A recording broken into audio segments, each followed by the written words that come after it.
ஹாலிடேஸ்னாலே அது நம்ம ஜிடி ஹாலிடேஸ் தான்.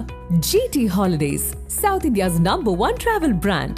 You know you are special when you're with GT Holidays. New York mayor தேர்தலில் வெற்றி பெற்று ஒட்டுமொத்த அமெரிக்கர்களின் கவனத்தை தன் பக்கம் ஈர்த்திருக்கிறார் இந்திய வம்சாவளியைச் சேர்ந்த ஜோரன் மம்தானி. அதிபர் ட்ரம்ப் கொடுத்த கடும் நெருக்கடிக்கு மத்தியிலும் வென்றிருக்கும் மம்தானி குறித்து விரிவாக பார்க்கலாம். குடியேறிகளுக்கு எதிராக அமெரிக்க அதிபர் டொனால்டு ட்ரம்ப் நடவடிக்கைகளை எடுத்து வரும் நிலையில் நியூயார்க் நகர மேயராக தேர்வாகியுள்ள இந்திய வம்சாவளியைச் சேர்ந்த ஜோரன் மம்தானி குடியேறிகளுக்கு ஆதரவாக பேசியுள்ளது வைரலாகி வருகிறது.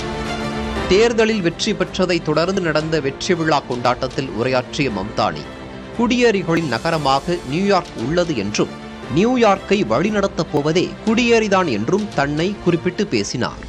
நியூயார்க் மேயர் தேர்தலில் இந்திய வம்சாவளியைச் சேர்ந்த ஜோரன் மம்தானி வெற்றி பெற்றுள்ளார். சலாம் பாம்பே, தி நேம்சேக் உள்ளிட்ட திரைப்படங்களை இயக்கிய மீரா நாயரின் மகனான மம்தானி நியூயார்க் நகரின் இளம் மேயராக தேர்ந்தெடுக்கப்பட்டுள்ளார். 34 வயதான அவர் முதல் இஸ்லாமிய மேயர், முதல் ஆசியர், முதல் இந்திய வம்சாவளி மேயர் உள்ளிட்ட பெருமைகளை பெற்றுள்ளார். நியூயார்க் மேயர் தேர்தலில் முன்னாள் மேயர் ஆண்ட்ரூ குவோமோவை மம்தானி தோற்கடித்தார். ஆப்பிரிக்க நாடான உகாண்டாவில் பிறந்த மம்தானி தனது 7 வயதில் பெற்றோருடன் அமெரிக்காவுக்கு குடிபெயர்ந்தவர்.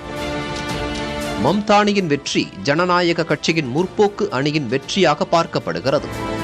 நியூயார்க் மேயர் தேர்தலில் இடதுசாரி கொள்கைகளை கொண்ட மம்தானி வெற்றி பெற்றார். நியூயார்க்கிற்கு அரசு நிதி வழங்காது என அதிபர் ட்ரம்ப் ஏற்கனவே அறிவித்திருப்பது குறிப்பிடத்தக்கது. ஹாலிடேஸ்னாலே அது நம்ம ஜிடி ஹாலிடேஸ் தான். GT Holidays, South India's #1 travel brand. You know you are special when you're with GT Holidays.